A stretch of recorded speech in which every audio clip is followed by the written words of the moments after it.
Once upon a time, many years ago, lived an emperor who adored expensive clothes.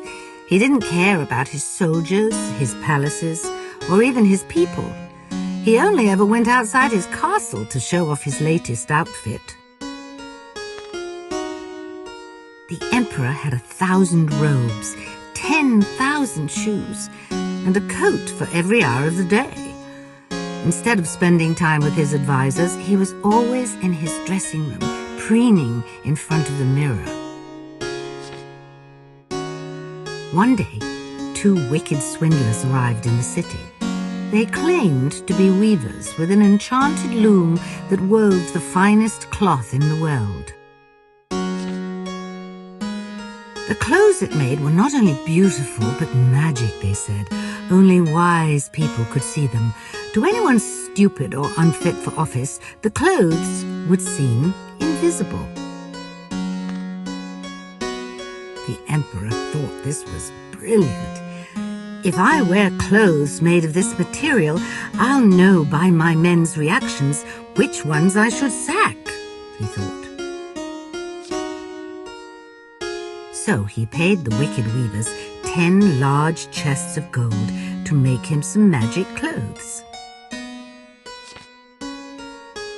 They set up their enchanted loom and demanded the rarest silk and the finest gold to make the clothes. But they stashed it all away in their bags and worked the empty loom far into the night. The emperor was desperate to know how the weavers were getting on. He had spent so much money, and he was worried whether the new clothes would be sufficiently stylish. He tried peeping through the window, but he couldn't see clearly enough. I'll send my faithful old minister to check their progress. He's an honest fellow and will give me a good report on how the material looks, the emperor thought. So the old minister was sent to visit the weaving room. There he saw 2 swindlers working away at their empty looms. Aren't these patterns exquisite? Isn't this colour divine? They asked him. The minister was terribly worried because he couldn't see a thing. Does this mean I'm an idiot and unfit for office because the clothes are invisible to me? He asked himself. He decided to keep it secret that he couldn't see them. No one must ever know. So what do you think? One of the wicked weavers asked him. Oh, they're the most beautiful clothes I've ever seen, the minister fibbed. Absolutely delightful. Soon, the emperor sent a second minister to view the weaving.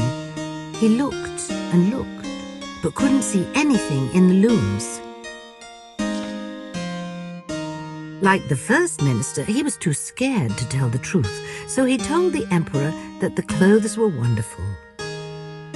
They are made of the richest silk in a dazzling rainbow of colours. I was spellbound. He lied. The emperor was so excited by the description that he decided he had to see the clothes for himself. Accompanied by his noblemen, he went to see the wicked weavers.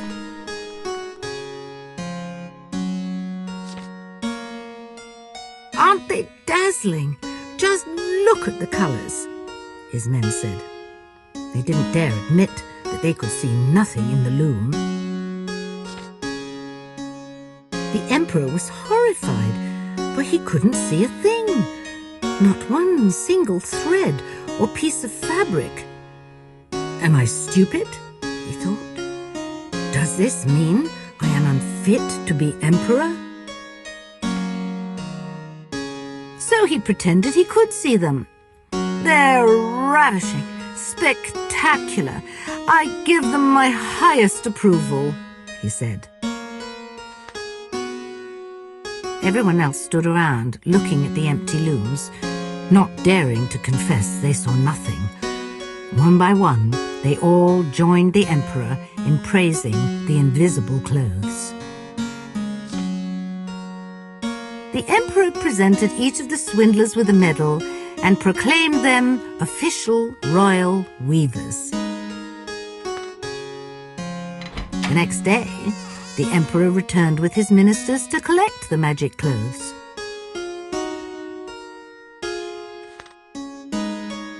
The wicked weavers raised their arms as though they were holding up a set of clothes. Here are the trousers, this is the coat, and here's the royal cloak, the first swindler said. They're lighter than cobwebs and softer than gossamer, the second swindler told him. You'll feel as though you're wearing nothing at all. The excited emperor took off all of his clothes, even his underpants. The two swindlers pretended to dress him in his new clothes. They fastened the invisible trousers and buttoned the invisible coat and arranged the invisible cloak around his shoulders. The emperor twirled in front of the mirror in delight, even though he still couldn't see or feel anything covering his body. The minister announced that it was now time for the grand procession, when the emperor would finally show off his wondrous new outfit to his people. He walked through the city under a golden canopy, feeling prouder than ever before. Never before had there been a ruler so magnificently dressed as he. On all sides, the people pretended to gasp with delight over the emperor's new clothes. "Bravo!" they cried. "Such eminence! Such style!"